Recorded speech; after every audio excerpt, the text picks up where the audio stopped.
I think we first want to get your take on those comments right there about those concerns about the banking sector and it spilling over to small businesses. Do you see that being a risk to the broader economy?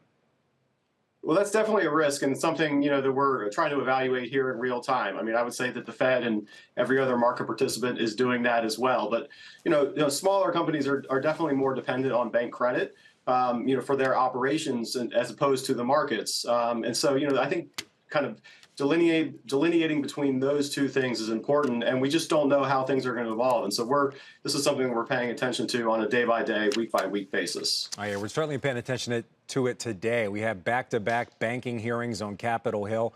How do you see that impacting just the general confidence, not only in banking, but in the markets? We're expecting to see a mix of some grandstanding. Of course, it is, Washington, D.C., but also some tough questions about the solvency of the U.S. banking system. Yeah, our sense is this is not going away just yet, but it's also not a 2008 style situation. And so, what we're watching today are some comments around, bank regulation, some, where people are in terms of the FDIC insurance and the like, and really just trying to assess whether we're in a situation where policymakers want to tend to come together and come up with a solution that's going to finally put this to bed, or we're still in that kind of blame game situation. I think it's more of the latter, but that's what we're watching for today. All right, so I know you're also watching mega cap tech and also Asian equities. This morning, we're seeing the Hang Seng and the Kospi up about 1%. What kind of stocks are you looking at when it comes to Asian equities? And in general, are there general themes or ETFs that investors can look at? Yeah, that's right, Frank. I mean, those are the two areas of the market that we like, and we're thinking about things in terms of probability and scenario analysis. And as we see it, those are the ones that have the risk reward skewed in their favor. And so we do like exposure to Asia, generally speaking.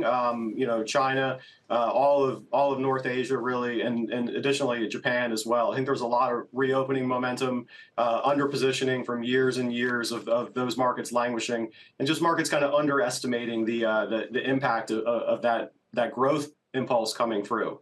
And then in the U.S., it is as we're talking about banking situation and access to credit, I mean, you want to go where there's high quality balance sheet, where there's really good management teams, and where they generate a lot of cash. And it's really hard to say there's any place in the market other than mega cap technology in the very top of the U.S. equity names that you get that. And so, those are the two areas that we're looking, and then also, paying attention to what's going on in the cyclicals, because they have gotten really beaten down over the last, 2 or 3 weeks. This rotation has been quite aggressive, and so that's something that's on our radar as well.